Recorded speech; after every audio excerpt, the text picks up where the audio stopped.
அனைவருக்கும் வணக்கம். இன்றைய ஆரம்ப வகுப்பை நாம் தொடர்வோம். சாயோகா தியானத்தால் அனைவரும் பயனடைந்து கொண்டு வருகிறீர்கள். உங்களுடைய அனுபவங்களை நமக்கு அறிய தரலாம். முக்கியமாக புதிதாக இணைந்தவர்கள்.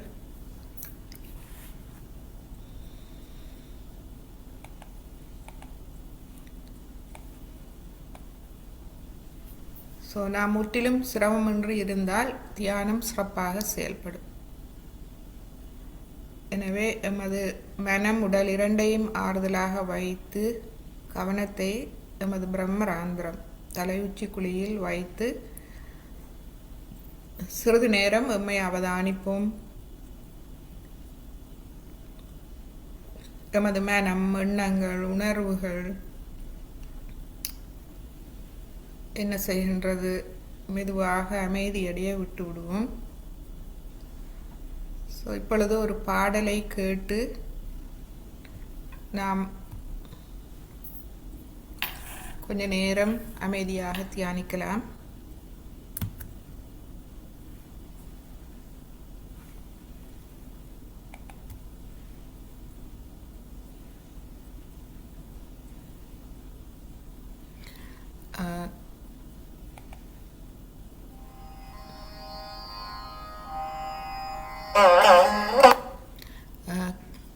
கேக்குதா?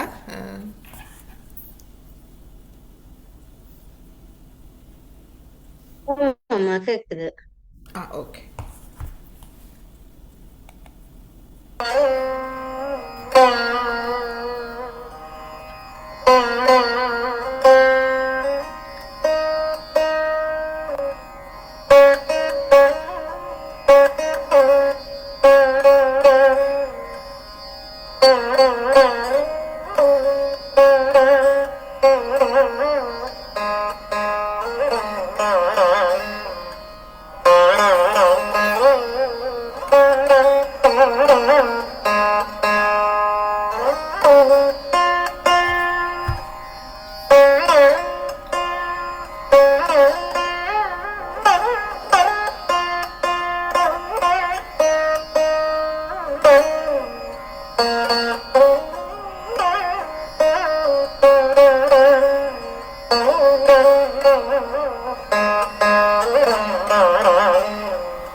எத்தனை ஜென்மம் எடுத்தாலும்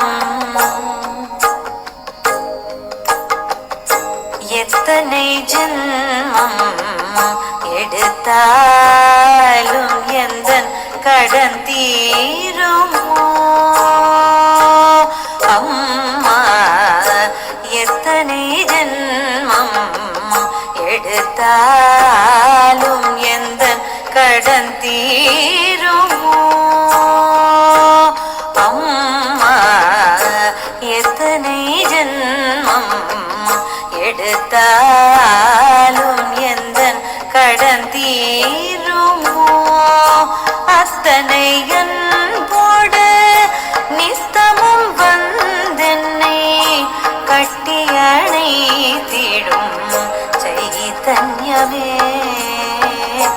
அத்தனை அன்போடு நித்தமும் வந்தென்னை கட்டி அணைத்திடும் சைதன்யமே.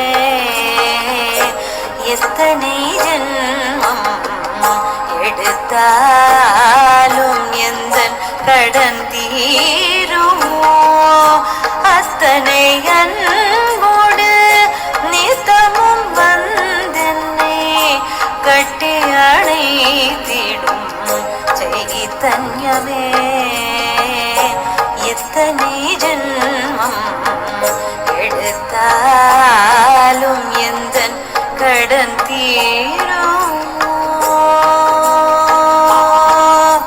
அம்மா?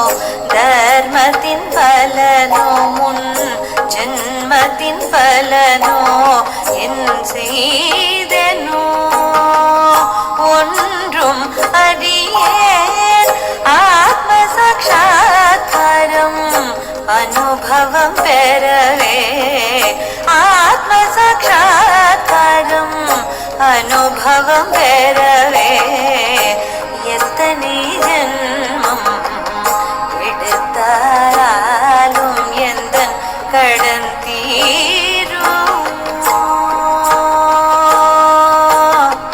அம்மா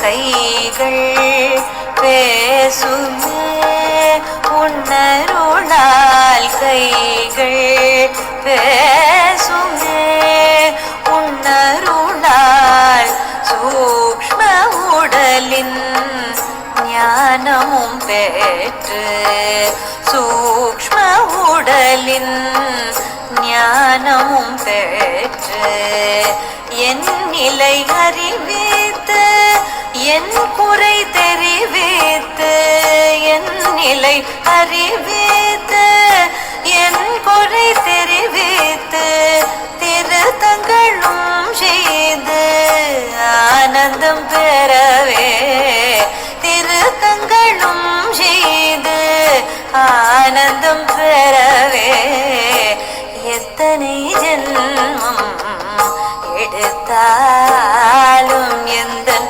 கடன் தீருமோ அத்தனை அன்போடு நித்தமும் வந்தென்னை கட்டி அணைத்திடும் சைத்தன்யமே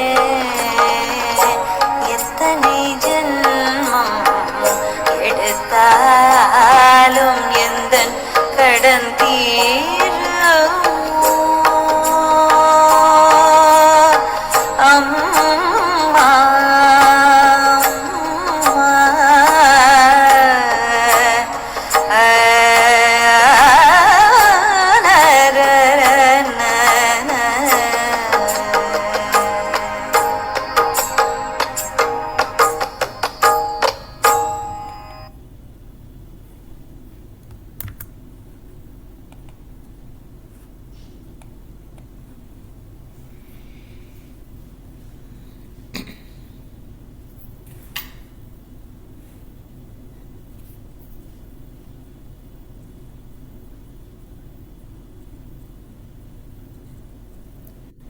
இன்று நாம் தியானம் என்றால் என்ன என்ற நடைமுறை விளக்கம், ஸ்ரீ மாதாஜியின் நடைமுறை விளக்கம், அதாவது ப்ராக்டிக்கல் எக்ஸ்பிளனேஷன், அதாவது இவ்வாறு நாம் அதை பயிற்சி செய்வது, அதனுடைய நடைமுறை விளக்கம், அதனுடைய விளக்கம்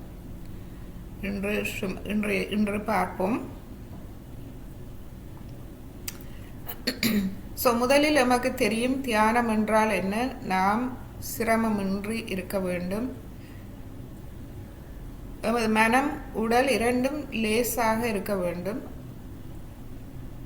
அவை தொழிற்படக்கூடாது. அதாவது முக்கியமாக நமது மனம் சிந்தனைகளால் நிறைந்திருந்தால் அது மனம் தொழிற்பட்ட நிலையில் இருக்கும். அந்த மனதுக்கு அப்பால் அமைதி நிலைக்கு நாம் போக முடியாது. அதுபோல்தான் உடலிலும் களைப்புகள், உடல் உபாதைகள் இருக்கலாம்.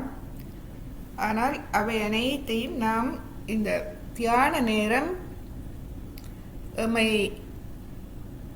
முழுமையாக திறந்து எங்கும் நிறைந்திருக்கும் இந்த தெய்வீக அன்பு சக்தி, அதை பரம சைத்தன்யம், நித்தமும் நம்மை வந்து கட்டி அணைக்கும் அந்த அன்பு சக்தி, அதற்கு நம்மை வெளிப்படுத்த வேணும். எமது இருதயம், எமது நாடி நரம்புகள், சக்கரங்கள் ஒரு நேர்மையாக எமது இருதயத்தில் ஒரு தூய்மையோடு முழு நம்பிக்கையோடு நாம் வெளிப்படுத்த வேண்டும்.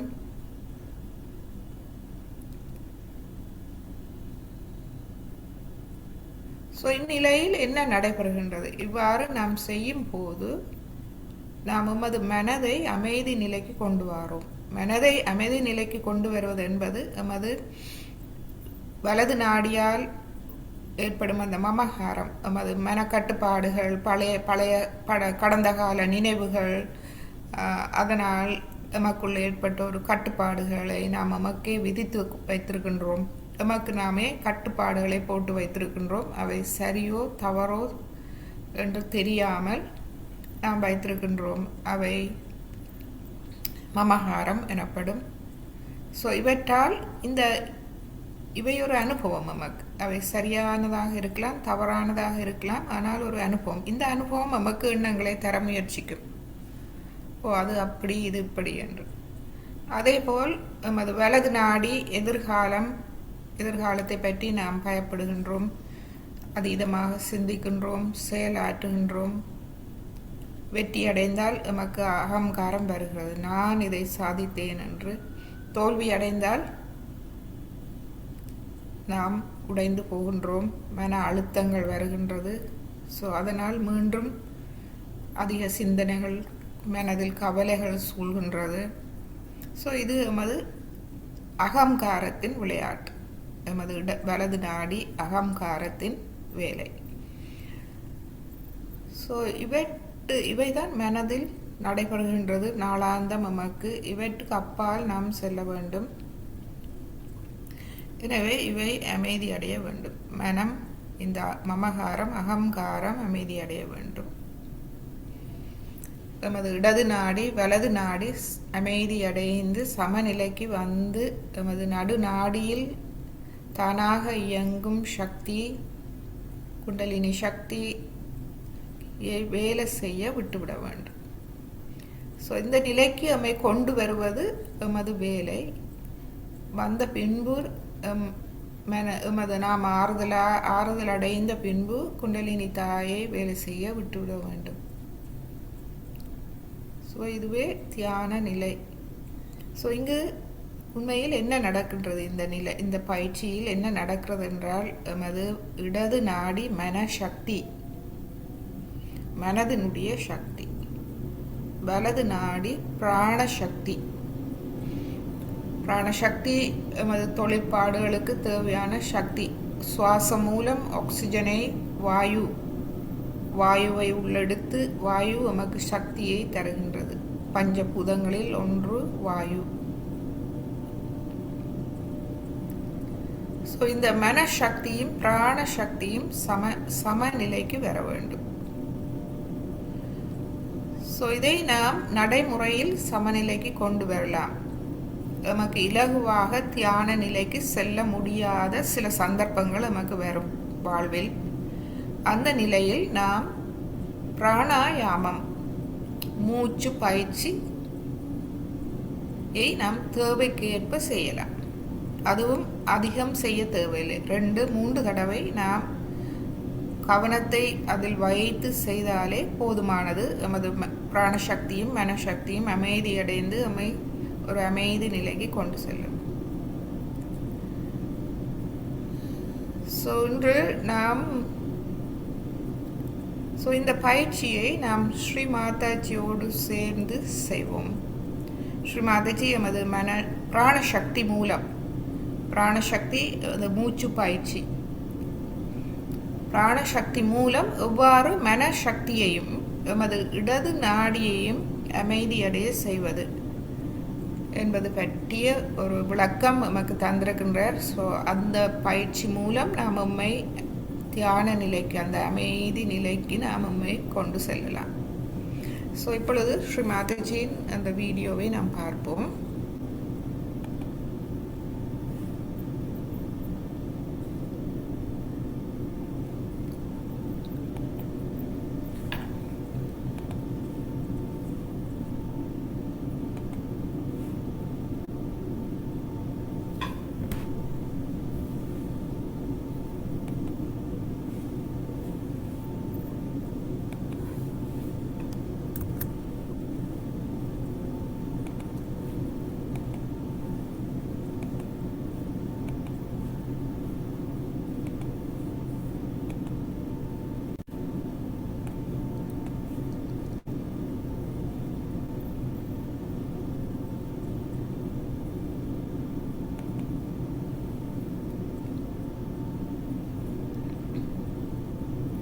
ஸோ தியானம் என்றால் என்ன? மனம் மற்றும் பிராணன். ஸோ இந்த பிராண சக்தி மூலம் எமது மனசக்தியையும் எமது கவனத்தோடு ஒன்றாக கொண்டு வரும்போது நாம் அந்த அமைதி நிலைக்கு செல்கின்றோம், தியான நிலைக்கு செல்கின்றோம். ஸோ அதை பற்றி ஸ்ரீமாதிஜியின் விளக்கமும் அவர் அதை வழி நடத்துகின்றார்.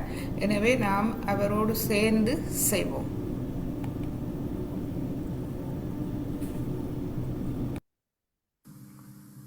Now, what we can do is to, what should I tell you, the practical side, the meditation, all right? Let's see what is meditation is, what we have to do. Meditation.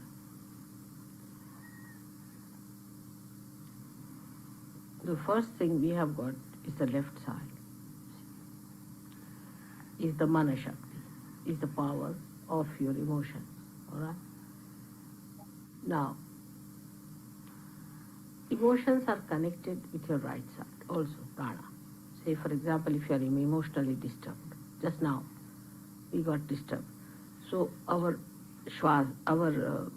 breathing also increased, and we felt the whole body was sort of reacting, and we were feeling the reaction of the prana, right side also, that it was trying to express itself. Like we started, the tears is the water element, and all that came in, and the whole emotion was so much pouring out, and with that our prana was also involved. Say for example, if you are frightened, she's not doing it, it's all right. If you are frightened too much, then what happens? She's all right. If you are frightened, then also you get your breathing very fast, isn't it? So it is connected. Yes, come. So it is connected. If you are frightened, it is connected with your prana in your breathing, and your whole system is connected with your emotions, physical system. If you cry too much, or if you weep too much, or if you are a sad person, that shows on your face. Your Vishuddhi chakra also shows. And not only Anata, but also Vishuddhi. Then also your Agya goes out. So all the chakras reflect the left side in such a way that physical manifestation is also there. So it proves that both are very much connected. So if we have to somehow or other dissolve these two sides within us, the left and the right side, because if you do not dissolve it, you are left halfway here. So you have to dissolve these two things. And to dissolve these, what should we do? What can we do in meditation?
Can you suggest?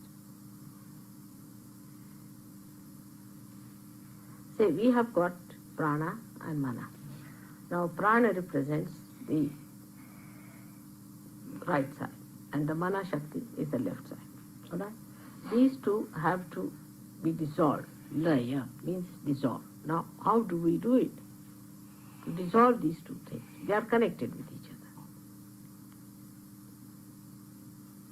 After realization, not before.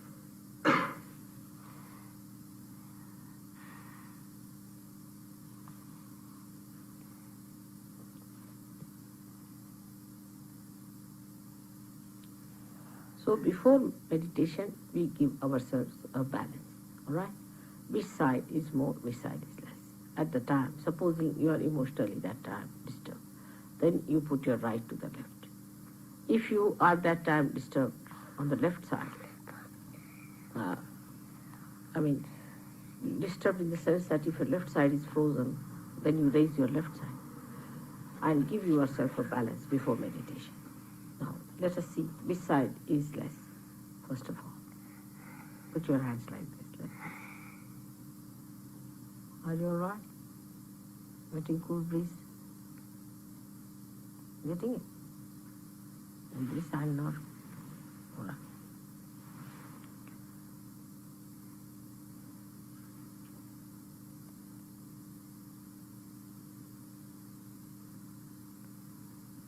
Better? Are you getting in this hand?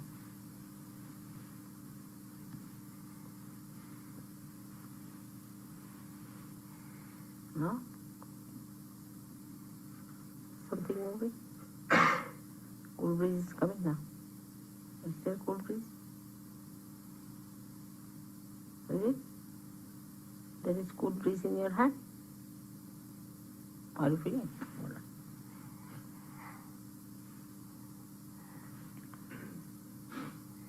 So, once you have given yourself a balance, then the best thing is to pay attention to your emotions, to Manasya. Watch them. You can enlighten your emotions by thinking of your mother, right? Just enlighten them. Just she will solve the problem. Whatever are the problems in the mana, all right? So once you get connected with those emotions and you start looking at them in your meditation, you will see these emotions are rising within you, and if you try to put these emotions on your mother, as they said, the lotus feet of your mother, they will start also dissolving those emotions, and there will be some sort of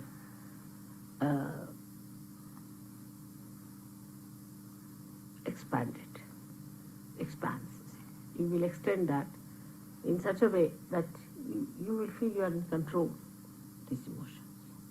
You are in control of them, and by that controlling those emotions, your emotions which are expanded, enlightened, are powerful.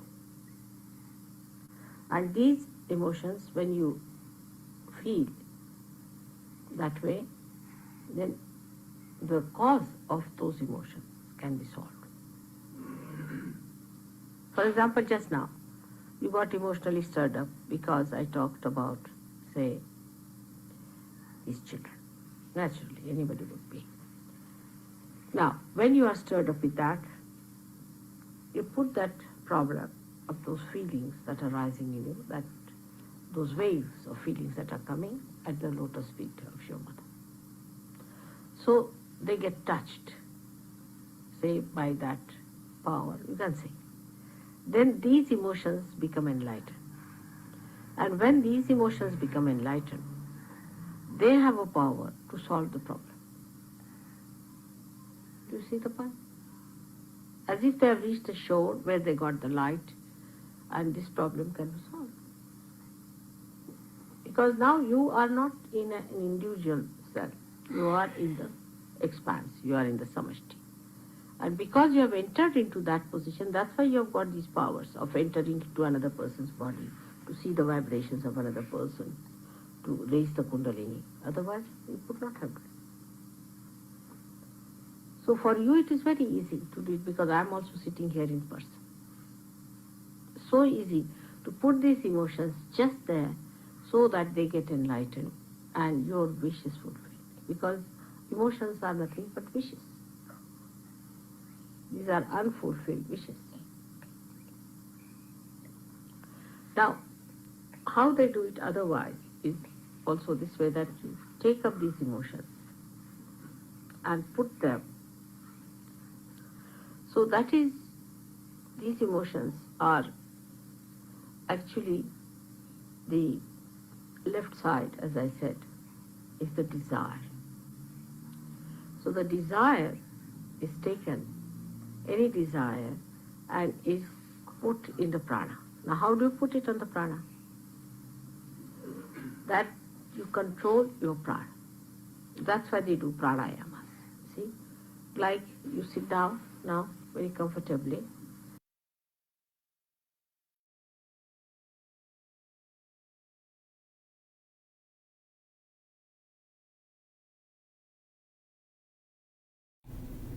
Sri மாதச்சியோடு இந்த பிராணயாமா எக்ஸசைஸை நாம் செய்ய முன்பு ஒரு சிறு விளக்கம்.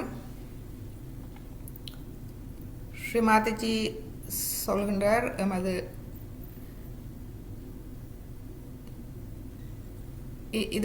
இது வந்து எவ்வாறு எம்மை தியான நிலைக்கு எடுத்து செல்லுதல். இது வந்து நாம் அமைதியாக தியான நிலைக்கு செல்லலாம். ஆனால் சில நாட்கள் நாம் குழப்பப்பட்டிருப்போம். ஸோ இந்த உரை வந்து ஸ்ரீ மாதாஜி ஏதோ குழந்தைகள், அதாவது எங்கேயோ இந்த உலகத்தில் எங்கேயோ ஒரு பகுதியில் சிறுவர்கள் பாதிக்கப்பட்டிருக்கின்றார்கள். அதனால் மக்கள், அதாவது சாயோகிஸ் வந்து குழம்பி இருந்த நிலை, அந்த நிலையில் எவ்வாறு உலகத்தில் 1000 அக்கிரமங்கள் நடக்கின்றது, சிலது நம்மை குழப்புகின்றது. ஸோ அவ்வாறு நாம் ஒவ்வொரு நாளும் தியானத்தில் ஒவ்வொரு நாளும் நமது வாழ்வில் சில நேரங்களில் குழப்பம் அடைகின்றோம். ஸோ தியான நிலைக்கு இலகுவாக செல்ல முடிவதில்லை. ஸோ தியான நிலைக்கு நாம் இலகுவாக செல்வதற்கான வழி, அந்த சந்தர்ப்பங்களில் நம்மை தியான நிலைக்கு நாம் எடுத்து செல்வதற்கு என்ன செய்ய வேண்டும் என்றால், இடது பக்கம் உணர்ச்சிகளால் பாதிக்கப்பட்டிருக்கின்றது. ஏதோ ஒரு செயல்களால் நாம் உணர்ச்சி அடைகின்றோம். அது நமக்கு கோபத்தை தரலாம், அல்லது அழுகையை தரலாம். ஸோ இந்த கோபம், அழுகை இவை எமது வலது பக்கத்தையும் பாதிக்கின்றது. அந்த நேரம் நமக்கு மூச்சு படபடண்டு மூச்சு அதிகரிக்கும், நெஞ்சு படபடண்டு இருக்கும். அப்படியான ஒரு குழம்பின நிலை. ஸோ முழுமையாக நாம் சமநிலை இழந்த நிலை. ஸோ அந்த நிலையில் நமது இருதயம் பாதிக்கப்படுகின்றது. அழுகின்றோம், கண்ணீர் விடுகின்றோம், நெஞ்சு படபடண்டு அடிக்கின்றது. ஸோ அந்த எக்ஸ்ப்ரெஷன், அந்த வெளிப்பாடு நமது முகத்தில் தெரிகின்றது. ஸோ விசுத்தி சக்கரம் பாதிக்கப்படுகின்றது. விசுத்தி சக்கரம் பாதிக்கப்படும் போது நமது ஆக்யா சக்கரமும் பாதிக்கின்றது. ஸோ நாம் ஆத்மாவில் இருந்து விலகி விடுகின்றோம். நமது கவனம் குழப்பத்தில் சிக்கி விடுகின்றது. ஸோ இதை நடைமுறையில் எவ்வாறு சமநிலைப்படுத்துவது என்பதை ஸ்ரீ மாதாஜி விளக்குகின்றார். முதலில் நாம் அமைதி அடைந்து இரு கைகளையும் ஸ்ரீ மாதாஜிக்கு முன்னால் வைத்து, இந்த சூழ்நிலை, இந்த பாதிப்பு எனது இடது பக்கத்தை பாதிக்கின்றதா, வலது பக்கத்தை பாதிக்கின்றதா என்று பார்க்க வேண்டும். ஸோ அழுகை, கவலைப்பட்டு அழுகை, ஒரு கவலை சூழ்ந்திருந்தால் அது இடது பக்கம். அந்த உணர்வுகள் நமது வலது பக்கத்தை பாதித்திருந்தால் நமக்கு கோபம், படபடப்பு, மூச்சு அதிகரிக்கும், ஒரு கோபம் வரும் இந்த நிலைமையை நினைத்து அந்த மாதிரி என்றால் நமது இடது பக்கம் பாதிக்கப்படும். ஸோ அந்த நேரங்களில் நாம் இதை எமது வலது பக்கம் பாதித்திருந்தால் வலது பக்கத்தை நாம் உயர்த்த வேண்டும் கையால், இடது கையால் வலது நாடியை கீழே முள்ளந்தண்டு அடிப்பாகத்திலிருந்து மேலே கொண்டு போய் நாம் அந்த கவசம் இடுவது போல் இடது பக்கத்துக்கு கொண்டு வர வேண்டும். ஸோ வலது பக்கத்தை நாம் உயர்த்தி, வலது பக்க சக்தியை உயர்த்தி, நமது பிராண சக்தியை உயர்த்தி மனசக்தியை கீழே கொண்டு வந்து அமைதியடைய செய்ய வேண்டும். ஸோ இவ்வாறு நாம் ஒரு 7 தடவை அல்லது 21 தடவை செய்தால் கொஞ்சம் நாம் மனம் அமைதியடையும். இடது நாடி பாதித்திருந்தால் நமது வலது கையால் இடது நாடியை கீழே இருந்து மேலே கொண்டு சென்று கவசம் போல் இடது நாடி, அதாவது நமது மனசக்தியை உயர்த்தி பிராணசக்தியை அமைதியடைய செய்ய வேண்டும். ஸோ இவ்வாறு நாம் செய்த பின்பு மீண்டும் நமது கையை அவதானிக்கலாம். அவதானித்து இந்த உணர்வுகளை நாம் அன்னையிடம் சரணாகதி செய்து விடலாம். ஸோ எமது உணர்வுகளை நாம், ஏனென்றால் இப்பொழுது நாம் தனியாக இல்லை, முன்னால் சக்தி வாய்ந்த ஒரு குரு இருக்கின்றார் நமக்கு உதவி செய்வதற்கு. எனவே நாம் ஸ்ரீமாதாஜியிடம் அவற்றை விட்டுவிடும் போது, யாரோ ஒருவர் இருக்கின்றார், அவரிடம் அதை நாம் கொடுக்கும் போது நாம் அமைதி அடைகின்றோம். ஸோ இது வேலை செய்கின்றது. இப்போ நாம் ஏதாவது மனக்கவலை என்றால் ஒரு நண்பரை தேடி அல்லது உறவினர்களை தேடி ஓடுகின்றோம், அவர்களோடு கதைக்கும் போது அது மனம் ஆறுதல் அடைகின்றது. சில நேரங்களில் அவர்களால் குழப்பமடையலாம், அது நாம் செல்லும் நபரை பொறுத்தது. சில பேரோடு கதைத்தால் நமக்கு மனம் அமைதி அடையாது, சில வேளை அமைதி பிரச்சனைகள் கூடும், அட நான் சொல்லியும் இவர் கேட்கவில்லையே என்று எல்லாம் வரும். ஸோ அப்படி நாம் ஓட தேவையில்லை. நமக்கு முன்னால் ஒரு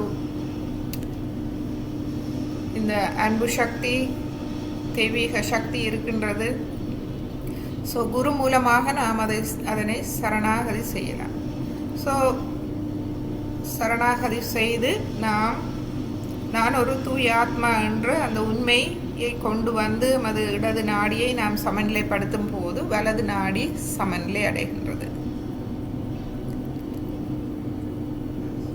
ஸோ சரணாகதி மூலம் எமது இடது நாடியை சமநிலைப்படுத்தி நிலைமையை நாம் எம்மை அமைதிக்கு கொண்டு வரலாம்.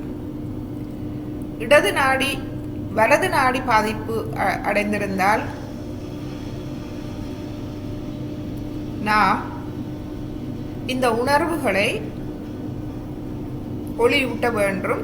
சுவாசம் மூலமாக, எமது பிராணன் மூலமாக, அதாவது நாம் இந்த மூச்சு பயிற்சி செய்யும் போது இந்த உணர்வுகளை எமது மூச்சில் விட்டு எமது கவனத்தை நாம் எமது தலை உச்சியில் வைத்து இந்த பிராண சக்தியோடு எமது கவனம் ஒன்றாகும் நிலைக்கு நாம் பிராணயாமம் மூலம், மூச்சு பயிற்சி மூலம் எம்மை எடுத்து செல்ல வேண்டும். ஸோ ஸ்ரீமாதாஜி இப்பொழுது அதை நமக்கு சொல்ல போகின்றார். உதாரணமாக ஸ்ரீமாதாஜி சொல்கிறார், வசதியாக உட்கார்ந்து கொள்ளுங்கள். ஸோ ஸ்ரீமாதாஜியோடு சேர்ந்து செய்வோம். ஸோ இது முதல் தடவை உங்களுக்கு இது விளங்காவிட்டாலும் தொடர்ந்து நீங்கள் பயிற்சி செய்ய அது இலகுவாக வரும். எனவே மனம் உடல் இரண்டும் இலகுவாக அமர்ந்து கொள்ளுங்கள். முடிந்த அளவு செய்யுங்கள். மனதை இலகுவாக வைத்து. Now you have a desire to put your attention to that. Attention is very important, you see. Now this attention is to be put. Actually இந்த உணர்வுகள் எமக்குள் இந்த இடது நாடி பாதிப்பு ஏன் வருகிறது என்றால், வெளியில் இருக்கும் எம்மோடு சம்பந்தப்படாத ஒரு பிரச்சனையை, ஒரு குழப்பத்தை பார்த்து நாம் கவலைப்படுகிறோம் என்றால் அது உண்மையில் எமக்குள் ஆழமாக இருக்கும் எமக்குள் நிறைவேறாத ஆசைகளால் தான் இந்த உணர்வுகள் தூண்டப்படுகின்றது. எமக்குள் பல ஆசைகள் இருந்திருக்கும், நிறைவேறாமல் அது அந்த உணர்வுகளாக எமக்குள் இடது நாடியில் அடங்கி கொண்டிருக்கும். ஸோ வெளியில் பிரச்சனைகள் எம்மோடு சம்பந்தப்படாத பிரச்சனைகள் கூட வந்தாலும் அது தூண்டப்படுகின்றது எமக்குள். இந்த ஸோ இவ்வாறானவற்றை நாம் எமது கவனம் அந்த அந்த உணர்வுகளை அவற்றை நாம்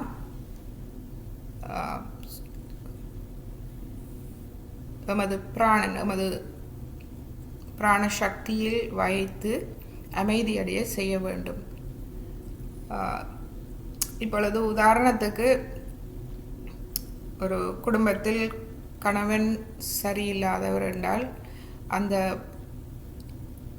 அந்த குடும்பத்தில் உள்ளவர்களுக்கு ஒரு தாக்கம் இருக்கும், உணர்வுகள் இருக்கும், அவர்களுக்கு நிறைவேறாத ஆசைகள், துன்பங்கள் உணர்வுகளாக இருக்கும்.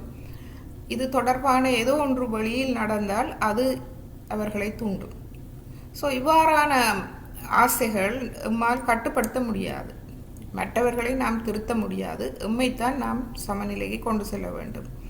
ஸோ இவ்வாறான சந்தர்ப்பங்களில் இவ்வாறான ஆசைகள், மனத்தாங்கல்கள், கவலைகளை நாம் பிராணசக்தியிடம் விட்டு விடுவோம். ஸோ அது எம்மை சமநிலைக்கு கொண்டு வரும். ஸோ எமது கவனத்தை பிராணனின் மீது வைத்து ஸ்ரீமாதஜியை பின்பற்றுவோம். On to the prana. So the emotions are there, and then bring those emotions and put them into your attention.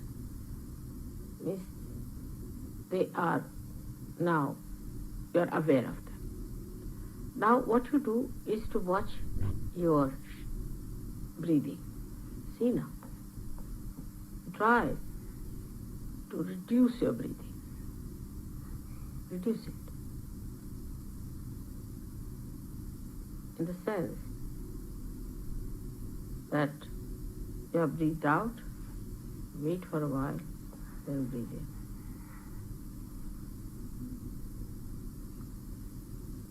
For a long time, then you breathe out. So in 1 minute, your breathing will be less than normal. Alright, try that. Breathe in.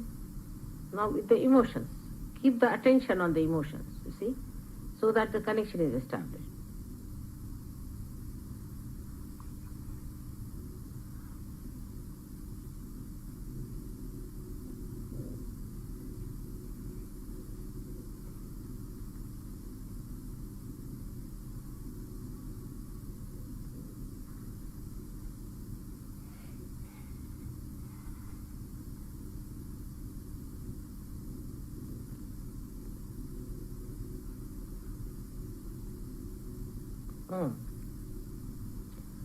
Better? See the Kundalini rises?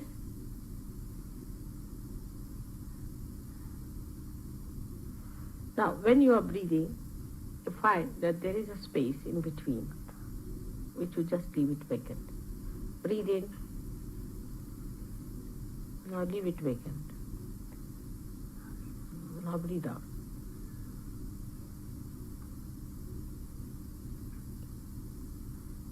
Now leave it vacant.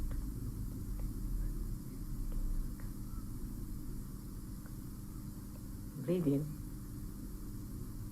Keep it there. Then leave it. Keep outside. Now breathe in.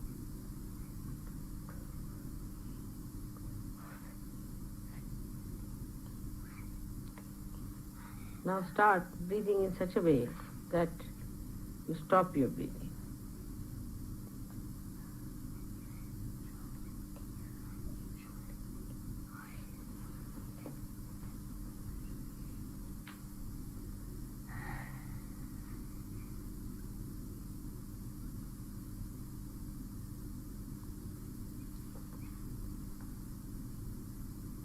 Attention should be on the heart, or could be on the emotions.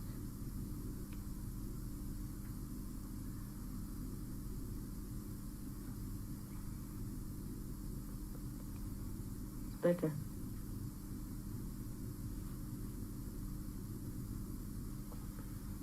Keep the breathing inside for a while. Bring it out, then outside for a while. Then again. Then you'll find that for a while you will not breathe.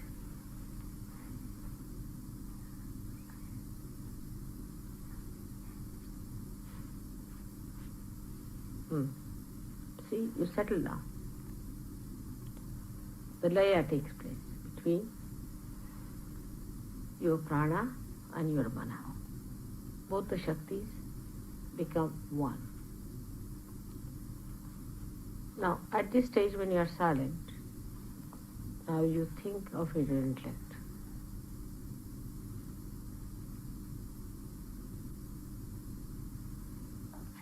It's lost. Just think of it. It's lost. It's no more there. So what is happening actually that this laya, the attention goes into the intellect and enlightens the intellect.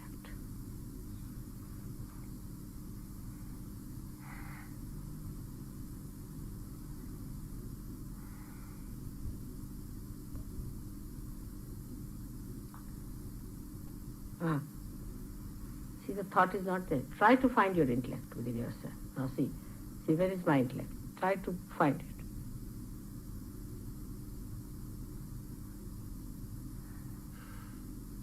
It's not there. It's not working.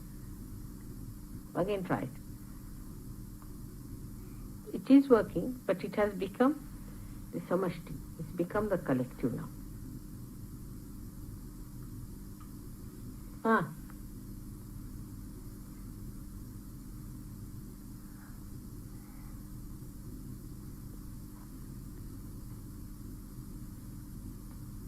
See now? Did you follow that?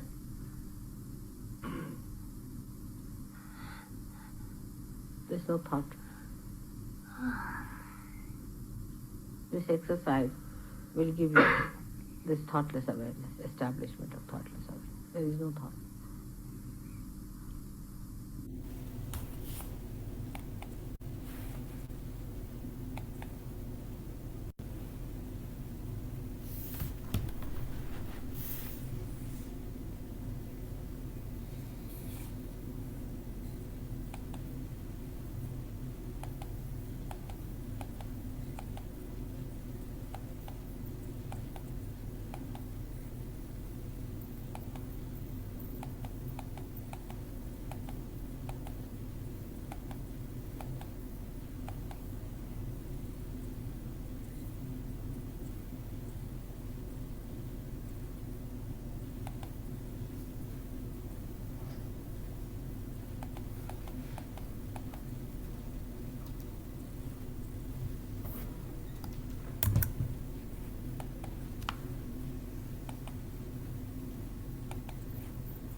So அனைவருக்கும் இந்த தியான நிலைக்கு செல்ல முடிந்ததா? Thoughtless awareness, அதாவது எண்ணங்கள் மனதில் எண்ணங்கள் இல்லை, ஆனால் நாம் விழிப்பாக இருக்கின்றோம். ஒரு அமைதி நிலை, முழுமையான அமைதி நிலை, விழிப்பு நிலை, இதுவே தியான நிலை. ஆமாம்மா, நல்லா இருந்துச்சு. எந்த எண்ணம்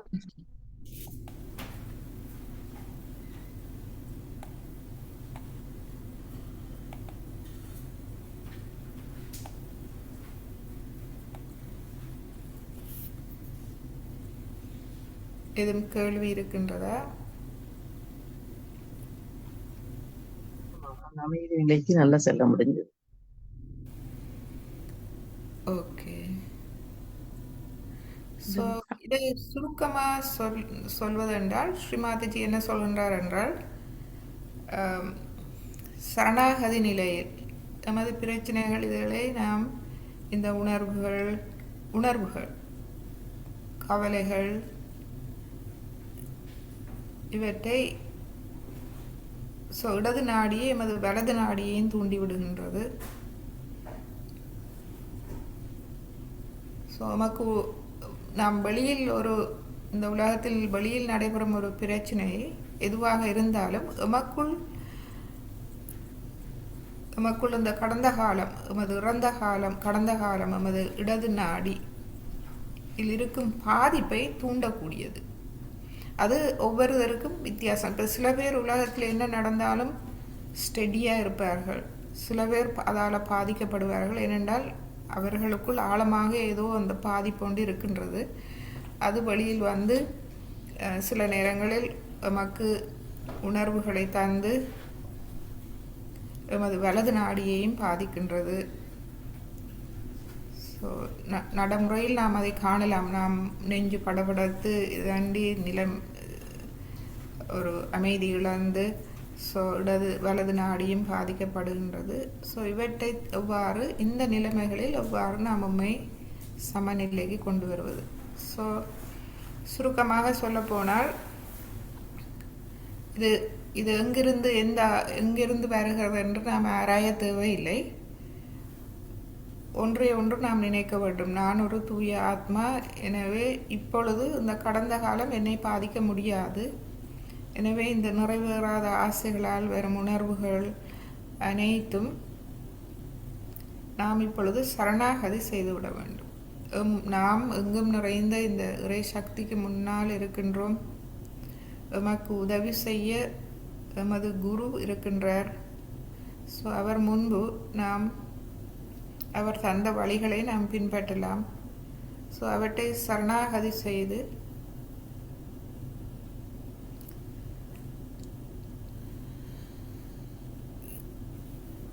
எம்மை அமைதியடைய செய்யலாம். ஸோ எமக்கு அந்த பிரச்சனைகளுடன் சில நேரங்களில் உடனடியாக எமக்குள் அந்த ஒரு கவலை வரும். எம்முடைய பிரச்சனைகள், எம்முடைய நிறைவேறாத ஆசைகள், உணர்வுகள் எமக்கு தெளிவாக வரும், வந்து குழப்பும் எம்மை. ஸோ அந்த நேரங்களில் அதை நாம் எமது பிராண சக்தியில் வைத்து பிராணாயாமம் மெதுவாக அதை கரைந்து போக விட்டுவிட வேண்டும். அந்த உணர்வுகள் அது எம்மிடமிருந்து விலகிவிடும். ஸோ ஸ்ரீ மாதாஜி இந்த பிராணாயாமம் என்றால் என்ன? ஒரு 3 தடவை தான் ஸ்ரீ மாதாஜி செய்தார். இது 5 நிமிடம், 10 நிமிடம், 15 நிமிடம் என்று நேர கணக்கு இல்லை. 3 தடவை நீங்கள் அந்த அமைதியான நிலைக்கு செல்லும் வரை 3, 4, 5 தடவை தேவையான, அதுக்கு மீறி நீங்கள் செய்ய தேவையில்லை. உண்மையில் உங்களுடைய தூய கவனத்தை வைத்து மனதை தன்னம்பிக்கையோடு எங்கும் இருக்கும் இந்த இறை நம்பிக்கையோடு செய்யும்போது ஸ்ரீ மாதாஜி சொல்கின்றார்கள், மூச்சை ஆறுதலாக நீண்ட ஒரு மூச்சை நாம் மெதுவாக உள்ளிழுத்து அந்த நெஞ்சு பகுதியில் அதை நாம் பிடித்து அதை அப்படியே வைத்து கொண்டிருக்க வேண்டும். கொஞ்ச நேரம் வைத்திருந்தால் இது அந்த இடைவெளி, இந்த இடைவெளி 2 மூச்சுக்கு இடையிலான இடைவெளி இது. ஸோ பிறகு அந்த மூச்சை நீங்கள் வெளிவிடுங்கள். வெளிவிட்ட பின்பும் நாம் இடைவெளியை விட வேண்டும். ஸோ இந்த நேரம் நாம் நமது கவனத்தை சஹஸ்ராரத்தில் வைக்கலாம். ஸோ இடைவெளி விட்ட பின்பு திரும்ப அடுத்த மூச்சை நாம் உள்ளிழுக்கலாம். இப்பொழுது நமது நெஞ்சு பகுதியில், முக்கியமாக நடு நெஞ்சில் நாம் கவனத்தை வைக்கலாம். அப்படியே இடைவெளியை விடுவோம். பிறகு இந்த காற்றை வெளிவிடுவோம். ஸோ உள்ளிழுத்து நெஞ்சில் பிடித்து வைத்து காற்றை வெளிவிட்டு சஹஸ்ராரத்தில் கொஞ்ச நேரம் அமைதியாக இருப்பது ஒரு தடவை. ஸோ இவ்வாறு நாம் 3 தடவை செய்யும் போது நமக்கு அமைதி நிலை கிடைக்கின்றது. ஸோ இந்த அமைதி நிலையில் பார்த்தோம் என்றால் நமது பிராண சக்தியும் மனசக்தியும் ஒன்றாகின்றது. இந்த அமைதி வந்ததும் நாம் நம்மை பரிசோதித்து பார்க்கலாம். ஸோ எனக்கு இந்த உணர்வுகளை தந்த என்னுடைய புத்தி எங்கு இருக்கின்றது? இப்பொழுது எனது புத்தி எங்கே?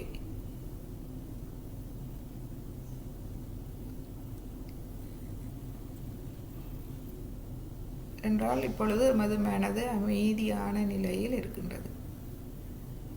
எனவே புத்தியும் அமைதி அடைந்து அமைதியான நிலைக்கு செல்ல அனுமதிக்கின்றது. புத்தி என்பது எமது மனம்.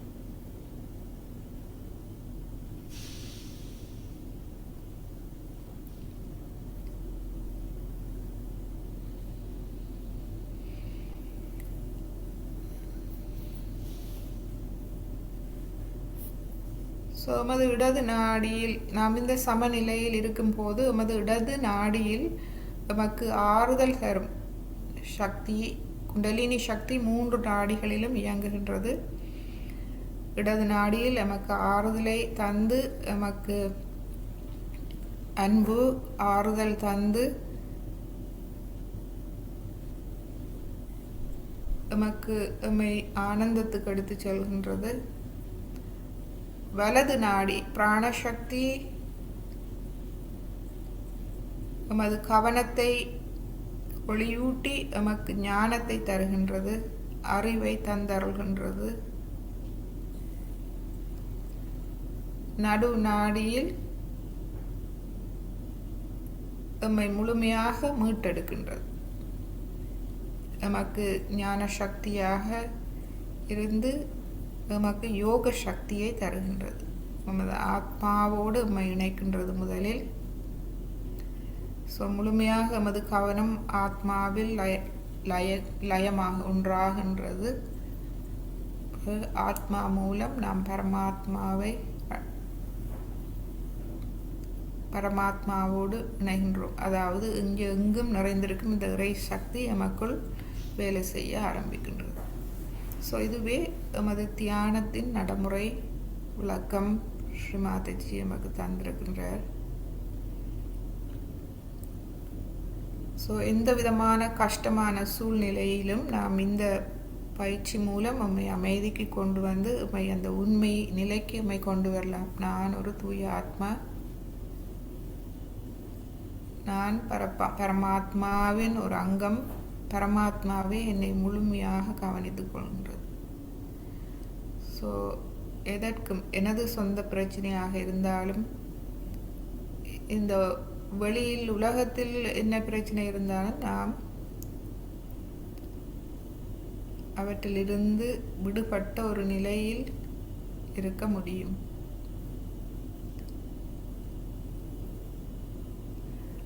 ஸோ இப்பொழுது உங்களுக்கு எதுவும் கேள்விகள் இருந்தால் நீங்கள் கேட்கலாம்.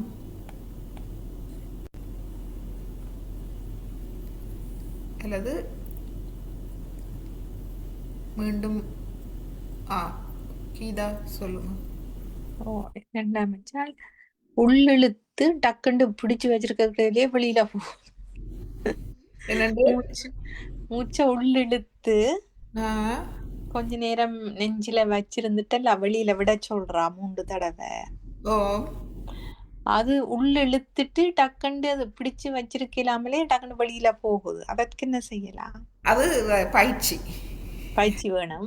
பயிற்சி மூச்சு கொஞ்சம் செய்ய பாருங்க. ஒவ்வொரு நாளும் தியானத்துக்கு முன் ஒரு 3 தடவை அல்லது 5 தடவை 5 தடவை செய்து பழகுங்க. அப்ப அந்த இது கூடும். இன்னொரு வழி என்ன செய்யலாம்னா, நீங்க மூச்சை உள்ளிழுத்து அதை பிடிச்சு வச்சுக்கொண்டு உங்களோட மனதார வலது கையை நடு நெஞ்சில வையுங்க. வச்சு நீங்க வெளியில சத்தமாயும் சொல்லலாம், ஆரம்பத்துல அப்புறம் மனதாரம் சொல்லலாம், எது உங்களுக்கு வசதியோ. மா ஜெகதம்பா. ஜெகதம்பான்னா இந்த ஜெகத்தை ஆளும் சக்தி.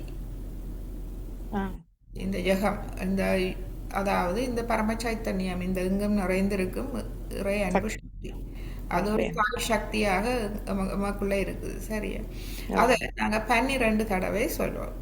ஸோ மா ஜெகதம்பா ஜெகதம்பா ஜெகதம்பா ஜெகதம்பா ஜெகதம்பா ஜெகதம்பா ஜெகதம்பா ஜெகதம்பா ஜெகதம்பா ஜெகதம்பா ஜெகதம்பா ஜெகதம்பா. அப்ப அந்த மூச்சை நீங்க பிடிச்சு வச்சுக்கொண்டு இப்படி சொல்லி பழகினீங்கண்டா, முதல்ல நீங்க சத்தமா சொல்லி பழகலாம், பிறகு மனதுக்குள்ள சொல்லி பழகலாம். ஸோ அப்படியே நீங்கள் வழி விட்டுடுவீங்க. வழி விட்டா பிறகு சகஸ்ராரத்தில் கொஞ்ச நேரம் அமைதியாக இருங்க. பிறகு மூச்சு உள்ளிழுக்க வேண்டி வரும் என்ன ஓ அப்போ உள்ளிழுக்க வேண்டி வரைக்க உள்ளிழுத்து நல்லா உள்ளிழுத்து வச்சுட்டு அந்த 12 தடவை. அப்போ ஆரம்பத்தில் 12 தடவை சொல்றதுக்கு காணாம வரும். ஆனா காணாமல் வரும். இடைக்கிட கொஞ்சம் நீங்க எடுக்கலாம். இடைக்கிட அது தானா எடுபடும் என்ன. ஆனா அப்புறம் இப்படி நீங்க செய்ய செய்ய செய்ய அது பயிற்சியில வந்துடும். ஆ அப்ப இந்த பயிற்சி நீங்கள் செய்யலாம். ஓ ஆனால் நீங்க இருந்து 5 நிமிஷம் 10 நிமிஷம் வந்து நேர கணக்குல செய்ய வேண்டாம். ஓ உங்களுக்கு ஒரு 3 தடவை 4 5 தடவை அதுக்கு மேல செய்ய வேண்டாம். ஆ அப்படியே ஒவ்வொரு நாளும் கொஞ்சம் கொஞ்சம் பயிற்சி செய்தீங்கன்னா பயிற்சி எடுத்துட்டு வர அந்த கட்டுப்படுற தன்மை வரும் என்ன. ஆ அது கொஞ்சம் கஷ்டம் என்ன மூச்சை எடுத்து 12 தடவை சொல்லக்கிடையிலே சில வெளியில போயிடும் மூச்சை. ஆனா சரி பழகினீங்கன்னா ஞாபகம் அந்த உங்களோட நெஞ்சுமே அந்த நெஞ்சு தானே அந்த படபடக்கிறது பயங்கள் அதுகள் இந்த நெஞ்செல்லாம் நல்லா கிளியரா வரும். ஆ சரி சரி. ஜெகதாம்பா ஜெகதாம்பா மா ஜெகதாம்பா. ஜெகதாம்பா முதல் நாங்க சொல்லலாம் மா ஜெகதாம்பா ஓ அப்புறம் ஜெகதாம்பா ஜெகதாம்பா ஜெகதாம்பா 12 தடவை. 12 தடவை. ஓ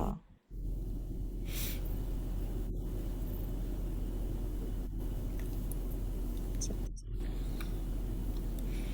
ஓகே இப்போ எல்லாரும் ஒருக்கா செய்து பார்ப்போமா. ஓ தடவை ஸோ ஒரு தடவை நான் கை ரெண்டையும் மடியில வச்சிருக்கோம் என்ன. இல்லை வலது கையை நடு நெஞ்சில வையுங்க. ஆ சரியா. ஏன்னா அது ஹெல்ப்பாக இருக்கும் உங்களுக்கு. ஓ வச்சுட்டு ஸோ மூச்சை நல்லா மெதுவாக உள்ளிழுத்து தேவையான அளவு வச்சுக்கொள்ளுவோம். ஓ ஸோ இப்போ எல்லாரும் நான் மூச்சை உள்ளிழுத்து நெஞ்சில் பிடிச்சு வச்சுக்கொள்வோம். மா ஜெகதம்பா ஜெகதம்பா ஜெகதம்பா ஜெகதம்பா ஜெகதம்பா ஜெகதம்பா ஜெகதம்பா ஜெகதம்பா ஜெகதம்பா ஜெகதம்பா ஜெகதம்பா ஜெகதம்பா. இப்பொழுது முழுவதும் வழிவிடுவோம். அடுத்த மூச்சு எடுக்கும் வரையும் சகஸ்ராரத்தில் கொஞ்சம் அமைதியாக இருப்போம். தலை உச்சி குழியில்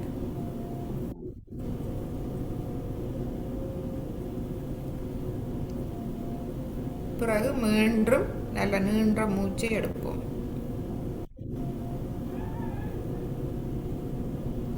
மா ஜெகதம்பா ஜெகதம்பா ஜெகதம்பா ஜெகதம்பா ஜெகதம்பா ஜெகதம்பா ஜெகதம்பா ஜெகதம்பா ஜெகதம்பா ஜெகதம்பா ஜெகதம்பா ஜெகதம்பா. மூச்சை முழுவதும் வெளிவிடுவோம். சகஸ்ராரத்தில் சிறிது அமைதியாக இருப்போம்.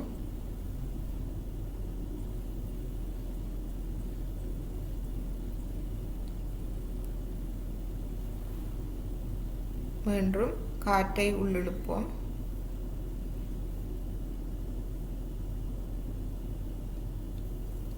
மா ஜெகதம்பா ஜெகதம்பா ஜெகதம்பா ஜெகதம்பா ஜெகதம்பா ஜெகதம்பா ஜெகதம்பா ஜெகதம்பா ஜெகதம்பா ஜெகதம்பா ஜெகதம்பா ஜெகதம்பா. காற்றை வெளிவிட்டு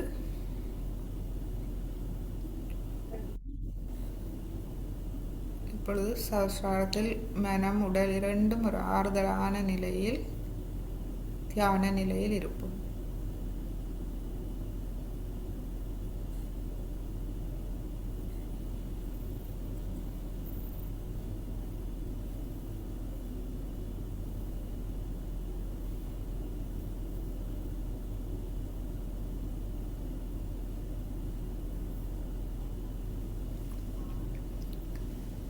இப்பொழுது இரு கைகளையும் அடுக்கிக் கொண்டு வந்து இரு கைகளையும் இருதய மட்டத்தில் வைத்து அவதானிப்போம்.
எத்தனை ஜென்மம் எடுத்தாலும் எத்தனை ஜென்மம் எடுத்தாலும் எந்தன் கடன் தீருமோ அம்மா எத்தனை ஜென்மம் எடுத்தாலும் எந்தன் கடன் தீருமோ அம்மா எத்தனை ஜென்மம் எடுத்தாலும் எந்தன் கடன் தீருமோ அத்தனை அன்போடு நித்தமும் வந்தென்னை கட்டி அணைத்திடும் சைத்தன்யமே அத்தனை அன்போடு நித்தமும் வந்தென்னை கட்டி அணைத்திடும் சைத்தன்யமே எத்தனை ஜென்மம் எடுத்தாலும் எந்தன் கடன் தீருமோ அத்தனை அன்போடு நித்தமும் வந்தென்னை கட்டி அணைத்திடும் சைத்தன்யமே எத்தனை ஜென்மம் எடுத்தாலும் எந்தன் கடன் தீருமோ அம்மா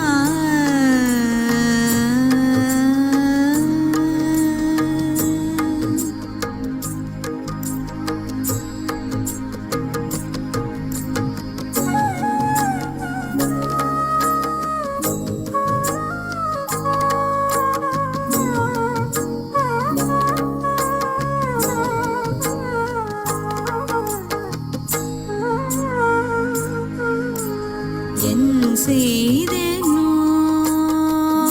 ஒன்றும் அறியேன் என் செய்தேனோ ஒன்றும் அறியேன் பூஜையின் பலனோ தர்மத்தின் பலனோ முன் ஜென்மத்தின் பலனோ என் செய்தேனோ ஒன்றும் அறியேன் ஆத்ம சாட்சாத்காரம் அனுபவம் பெறவே ஆத்ம சாட்சாத்காரம் அனுபவம் பெறவே எத்தனை ஜென்மம் எடுத்தாலும் எந்தன் கடன் தீருமோ அம்மா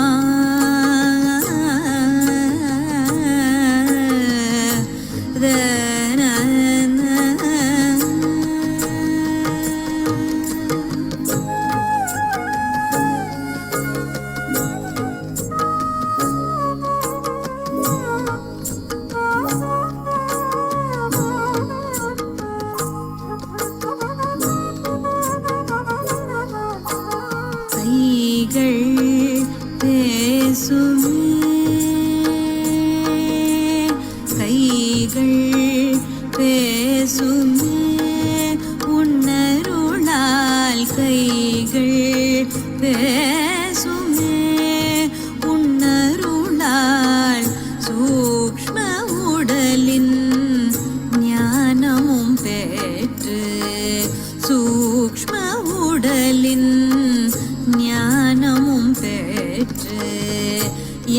நிலை அறிவித்து என் குறை தெரிவித்து என் நிலை அறிவித்து என் குறை தெரிவித்து திருத்தங்களும் செய்து ஆனந்தம் பெறவே திருத்தங்களும் செய்து ஆனந்தம் பெறவே எத்தனை ஜென்மம் எடுத்தாலும் எந்தன் கடன் தீருமோ அத்தனை அன்போடு நித்தமும் வந்தென்னை கட்டி அணைத்திடும் சைத்தன்யமே எத்தனை ஜென்மம் எடுத்தாலும் எந்தன் கடன் தீருமோ அம்மா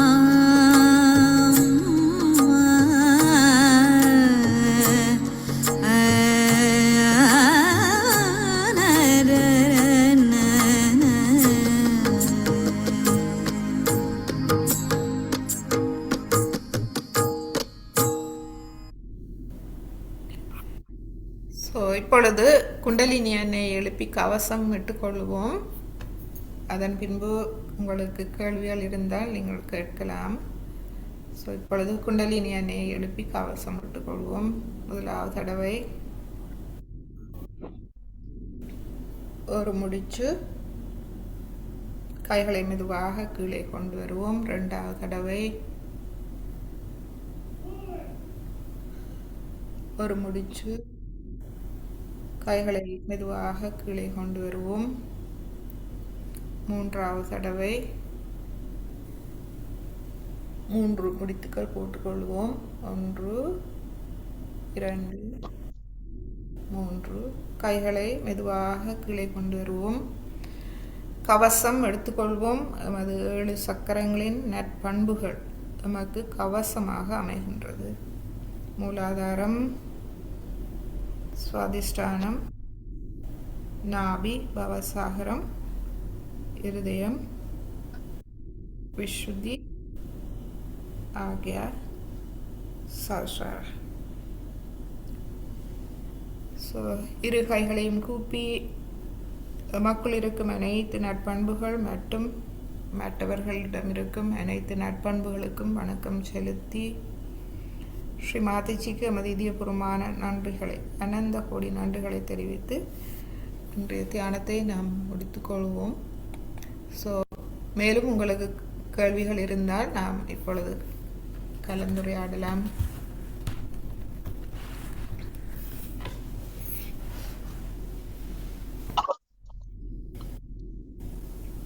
சொல்லு மச்சான் காலமே இப்ப நான் முடிச்சு அந்த 7 தடவை காலம் இருக்கா கும்பிடைக்க